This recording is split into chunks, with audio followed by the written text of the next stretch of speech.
Louvado seja o nosso Senhor Jesus Cristo.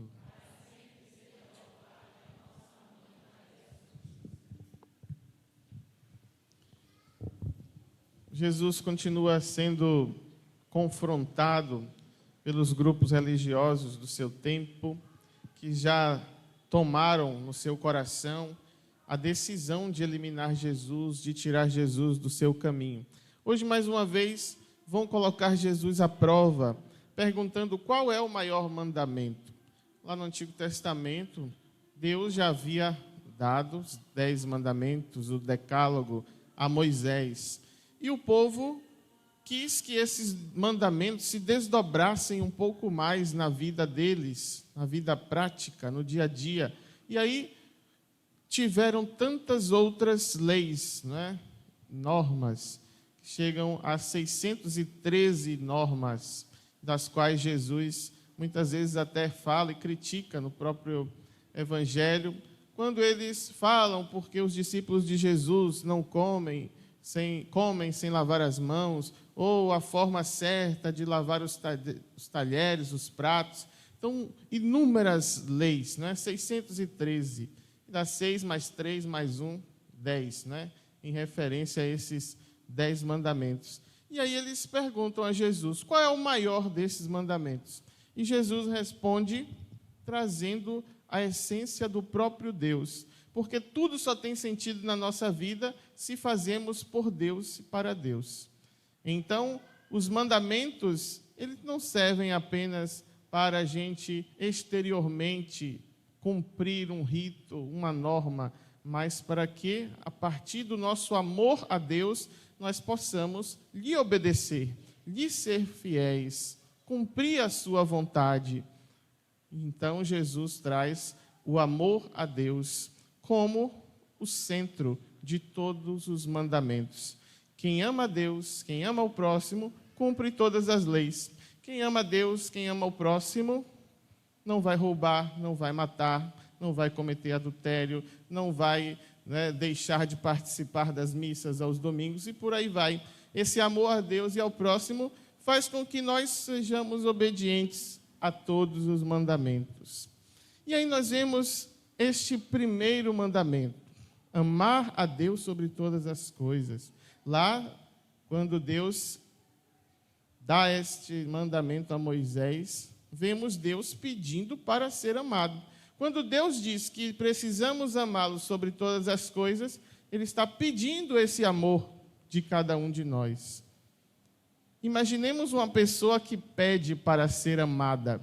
A gente vai dizer, essa pessoa não está muito bem. Se eu chego aqui e digo, olha, eu, Padre Gabriel, quero que vocês me amem. Vocês vão dizer, olha, o padre está carente hoje. Está pedindo para que a gente o ame. Então, nós olhamos para esse pedido de Deus e vamos pensar, Deus está carente? Deus está necessitado de amor?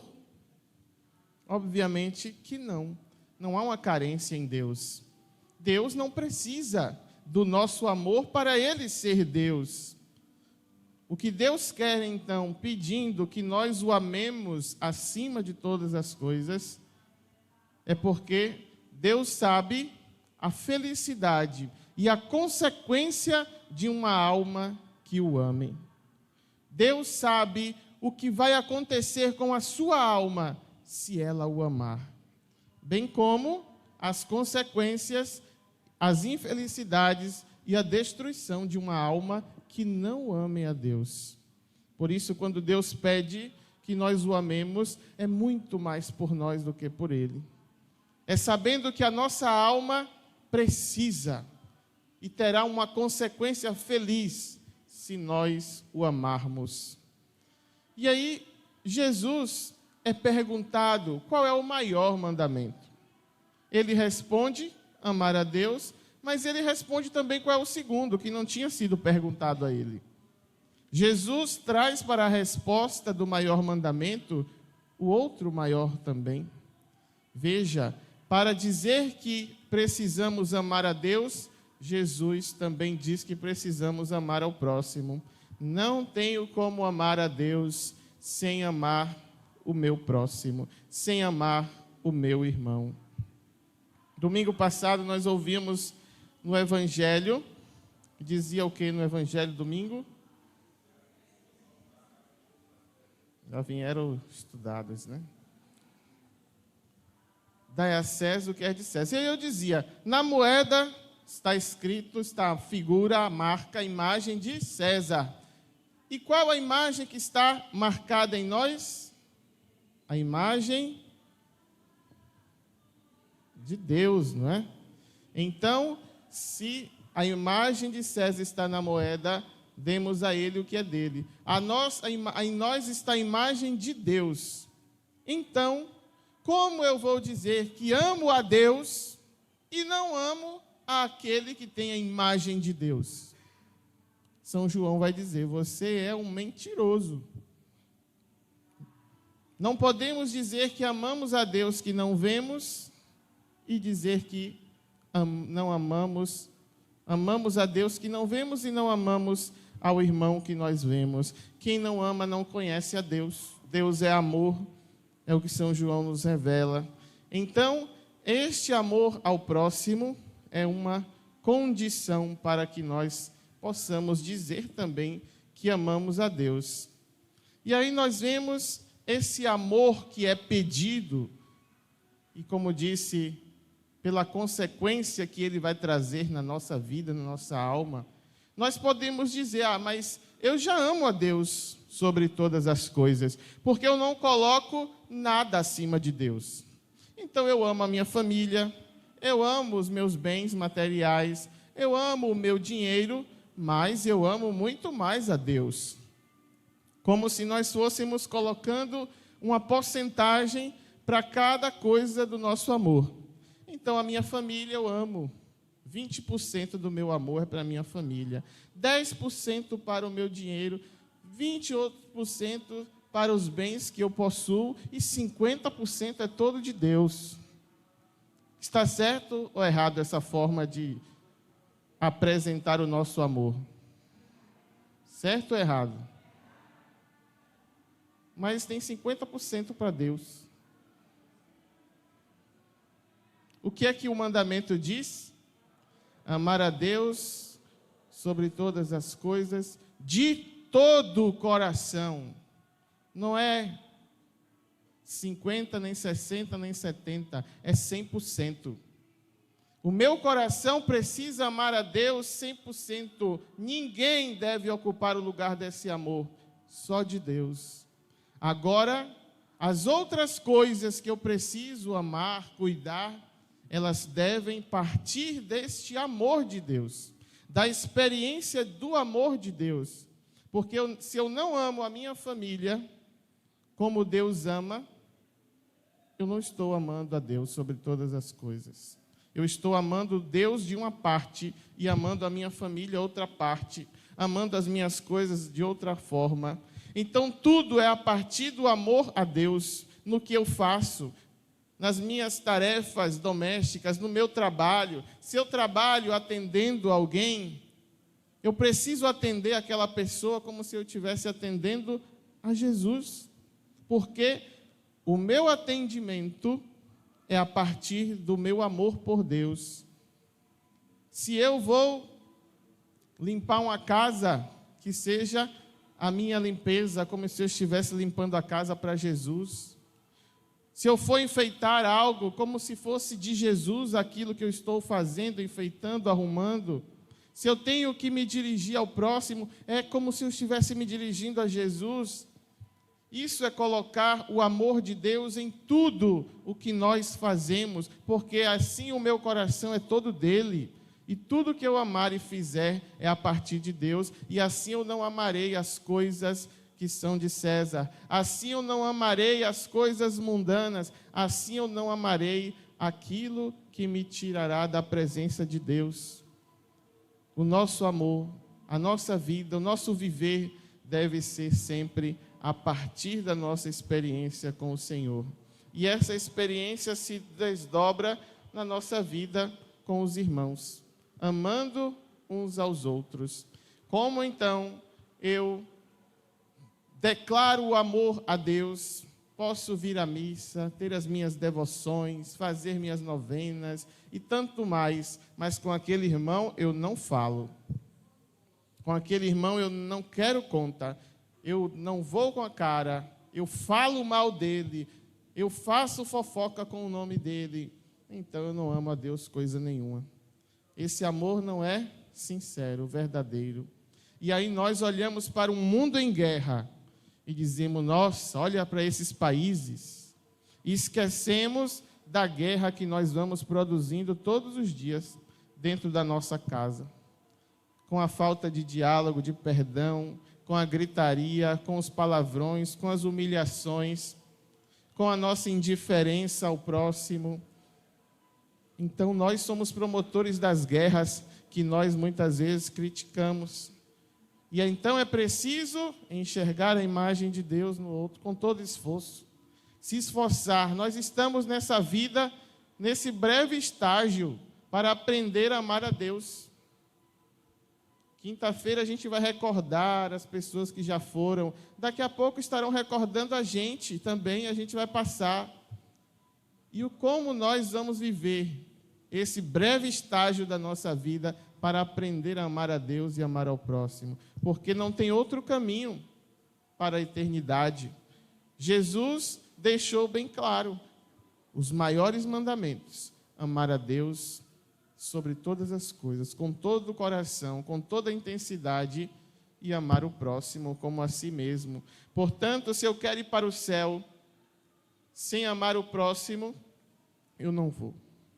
Eu não vou entrar no céu com um coração com sentimento de ódio, de raiva, de vingança. Então, o tempo é agora para a gente converter o nosso coração, saber que somos amados por Deus, mas sobretudo, expressar esse amor. Não basta apenas saber que Deus nos ama. Porque muitas vezes nós podemos, olha, se Deus me ama do jeito que eu sou, Ele que nos amou quando nós ainda éramos seus inimigos, Ele nos amou quando ainda éramos pecadores, e na cruz nos deu a redenção, a salvação pelo seu Filho, e continua nos amando sem mérito da nossa parte, continua te amando diferente como você ama, como nós amamos uns aos outros, porque o nosso amor é sempre interesseiro. Nós queremos algo em troca, mesmo os amores sinceros. O amor de um marido e uma mulher é um amor que eu amo, mas eu também quero ser amado. Eu quero algo em troca, eu quero um afeto em troca na minha amizade, eu quero também em troca aquele amor, aquela sinceridade, aquela verdade. Então, é natural nosso amar querendo também algo. Mas o amor de Deus é um amor que não espera nada em troca. E é o puro amor que nós devemos também chegar. Porque se Deus nos amasse com os mesmos critérios nossos, nós estaríamos perdidos. Deus não colocou vírgulas. Ele simplesmente diz que é preciso amar ao próximo. Ame ao próximo, mas só aquele que pensa igual a mim, só aquele que torce para o meu time, só aquele que é do mesmo partido político que eu, só aquele que concorda comigo, só aquele que isso, que aquilo. Não, ame a todos, se esforce para amar todo mundo, porque a imagem de Deus está em todo mundo. E nós precisamos, cada dia, lutar, nos esforçar, para expressar este amor sincero. E aí, como eu dizia, não é porque eu sei que Deus me ama, mesmo eu sendo pecador, que eu vou dizer que está tudo bem. Ah, se Deus me ama assim, então eu vou seguir minha vida desse jeito. Mas olha como começamos a dizer, Deus quer que nós o amemos, porque as consequências de uma alma que o ama será totalmente diferente de uma alma que não o ama. E não é o amar da boca para fora, não. São nas nossas ações, nas nossas atitudes, nas nossas escolhas, no nosso jeito de viver, no nosso testemunho, na nossa obediência à sua palavra, na vivência do Evangelho na nossa vida, naquilo que a igreja nos ensinou desde sempre. Aí está a nossa oferta de amor a Deus.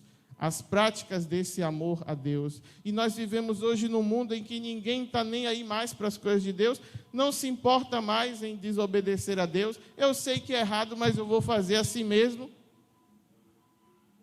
Perdendo o santo temor a Deus. E Santa Gema Galgani, uma santa que tinha muitas visões e tentações do demônio, ele aparecia para ela, e ela sofria muito espiritualmente com isso, com esses ataques espirituais do demônio, e o demônio aparecia face a face para ela, e uma vez perguntaram: a senhora não tem medo disso, do demônio? E ela disse: não, eu só tenho medo de uma coisa, de ofender a Deus. As pessoas perderam hoje o medo de desagradar a Deus.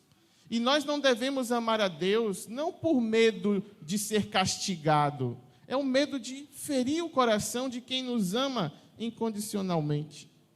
Não devemos querer amar a Deus com medo de ser castigado ou com medo de ir para o inferno.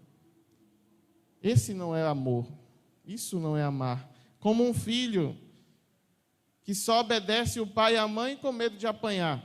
Isso não é amor, isso não é liberdade. Então, eu vou limpar a casa, eu vou lavar os pratos, porque senão minha mãe e meu pai vão me dar uma surra. É diferente de dizer: eu vou lavar os pratos, eu vou arrumar a casa, porque minha mãe vai chegar cansada do trabalho. E eu quero que ela encontre tudo limpo, para que ela não tenha ainda mais trabalho, para que ela não precise fazer aquilo que é a minha obrigação, o meu dever. Eu quero ajudá-la a conviver bem no ambiente em que eu também uso. É diferente nós fazermos por amor e fazermos por obrigação ou medo de consequências. O nosso amor a Deus não deve ser uma fuga do inferno, com medo de ir para o inferno. Eu vou fazer isso aqui, senão eu vou para o inferno. Não, eu vou fazer isso aqui porque Deus merece que eu faça certo. Deus merece que eu faça aquilo que lhe agrade. E São João Maria Vianney nos diz: eu temo o inferno porque lá não vai ter a doce consolação de amar a Deus. Eu não tenho medo do inferno pelos seus tormentos. Eu tenho medo do inferno porque eu perderei para sempre as consolações de Deus. Assim nós também busquemos estar perto de Deus, por quem Ele é, por alguém que nos ama tanto, alguém que colocou em nós esta semente do seu amor e devemos dar frutos de amor. Se nós formos plantar uma melancia, ali na semente da melancia está todos os nutrientes, todos os componentes que vai fazer ela ser uma melancia. Ela não vai ser outra coisa nunca. Nós recebemos essa semente do amor de Deus, que nos criou porque quis. Deus te criou porque Ele quis. Ele não precisava te criar. Ele não precisava criar o homem. Mas o amor que estava dentro da Santíssima Trindade, tão grande, saiu, se externalizou, e Deus quis criar você, à sua imagem e à sua semelhança. Fomos criados por amor, não porque Deus não tinha o que fazer, ou por uma necessidade e carência de Deus, mas foi tamanho amor que te fez nascer, que te fez existir. Por isso a sua semente é o amor, e nós não podemos ser outra coisa, não podemos buscar fazer outra coisa nessa vida, senão amar a Deus, e amar a Deus em nossos irmãos e irmãs, dos quais Ele nos coloca como condição. E o amor transforma, o amor cura, mesmo os corações endurecidos, que nós podemos dizer: é difícil amar, mas não é fácil. Nunca foi, não foi para Jesus. Olha como Ele teve que fazer para te amar até o fim. Amou até doer. E o amor muitas vezes traz a dor. A mulher, no seu momento mais feliz, podemos dizer assim, da gravidez, o momento em que nasce, que ela vê, que ela toca aquele filho esperado, dói, mas traz consigo o amor. É o preço da cruz, das renúncias, dos sofrimentos. Quem quiser amar vai precisar renunciar, vai precisar sacrificar, mas terá a recompensa de uma alma que amou a Deus acima de tudo e de todo o coração. Por isso, nas suas escolhas, nas suas decisões, nas suas ações, nunca coloque Deus em segundo plano. Tudo por Ele, tudo a partir dEle e tudo para Ele. Que assim nós contemos com a intercessão de Nossa Senhora, aquela que amou a Deus sobre todas as coisas, aquela que nos ensina a despojar da sua vontade, dos seus planos, do seu querer, porque quer ter a sua alma unida para sempre a Deus. Que nós também desejemos ter a nossa alma unida a Deus para sempre no céu. E para isso nos esforcemos nesta vida, nesse breve estágio que nós temos para crescer no amor a Deus e no amor a Deus em cada irmão e irmã. Louvado seja o nosso Senhor Jesus Cristo. Vamos celebrar o sacramento do batismo. Convido vocês aqui à frente, os pais, padrinhos.